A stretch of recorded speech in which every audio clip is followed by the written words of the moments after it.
Hello बच्चों, चलिए प्रश्न को देखते हैं। प्रश्न है, समूह 17 में फ्लोरीन से आयोडीन तक जाने पर आयनन ऊर्जाएं क्यों घटती है। तो देखिए बच्चों, यहाँ पर बात करें प्रश्न की मुख्य अवधारणा की। मुख्य अवधारणा तो बच्चों यहाँ पर समझिए कि आयनन ऊर्जा क्या है। आयनन ऊर्जा, तो बच्चों आयनन ऊर्जा हमारे पास में होती है किसी तत्व के बाह्यतम कोश से एक इलेक्ट्रॉन निकालने के लिए आवश्यक ऊर्जा। किसी तत्व के बाह्यतम कोश से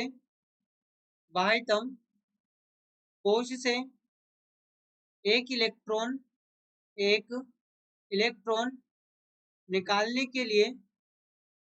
के लिए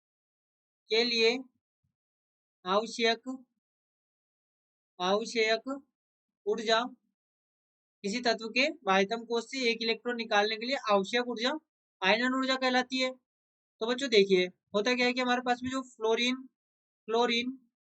ब्रोमीन, यहाँ पर ये ब्रोमीन और आयोडीन, हमें पता है कि जब हम ऊपर से नीचे जाते हैं समूह में, तो यहाँ पर त्रिज्या का मान बढ़ता है। और बच्चों यदि त्रिज्या का मान बढ़ता है तो हमें पता है कि प्रभावी नाभिकीय आवेश कम होगा।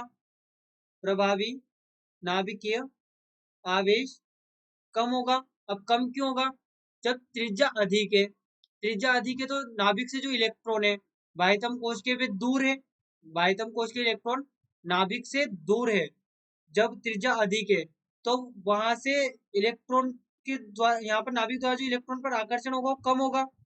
बाह्यतम कोश के इलेक्ट्रॉन पर नाभिक द्वारा जो आकर्षण होगा, इलेक्ट्रॉन दूर होने के कारण नाभिक से, वो कम होगा। अब जब नाभिकीय आवेश ही कम है तो वहां से इलेक्ट्रॉन को आसानी से निकाला जा सकता है। हम कह सकते हैं प्रभावी नाभिकीय आवेश कम होने के कारण बाह्यतम कोश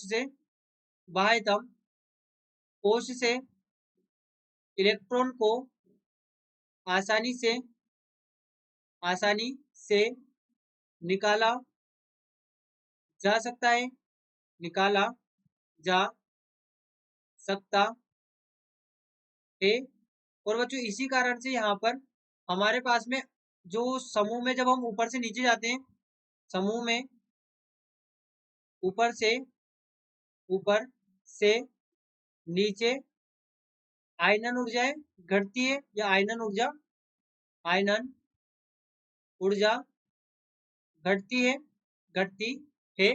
जो फ्लोरीन है हमारे पास में, उसकी आयनन ऊर्जा बहुत ज्यादा होगी। क्यों? क्योंकि एक तो त्रिज्या बहुत कम है उसकी, और प्रभावी नाभिकीय आवेश बहुत ज्यादा है। ऊपर से यहाँ पर एग्जैक्टली होती तो आयोडीन की भी आयनन ऊर्जा अधिक है, पर हम कंपेयर कर रहे हैं केवल हेलोजन समूह में, इसलिए हम कह सकते हैं कि आयोडीन की जो आयनन ऊर्जा है वो कम होगी बाकी हेलोजन तत्वों के मुकाबले, जो हमारे पास में आयोडीन से ऊपर है। तो बच्चों यहाँ पर ये हमारे प्रश्न का उत्तर होगा, जिसके कारण आयनन ऊर्जा घटती है समूह में ऊपर से नीचे जाने पर, यानी कि फ्लोरीन से आयोडीन तक जाने पर, क्योंकि त्रिज्या बढ़ती है और प्रभावी नाभिकीय आवेश कम होता है, तो बाह्यतम कोश से इलेक्ट्रॉन को आसानी से निकाला जा सकता है, इसलिए आयनन ऊर्जा घटती है। तो बच्चों आशा करते हैं आपको प्रश्न समझ आया होगा।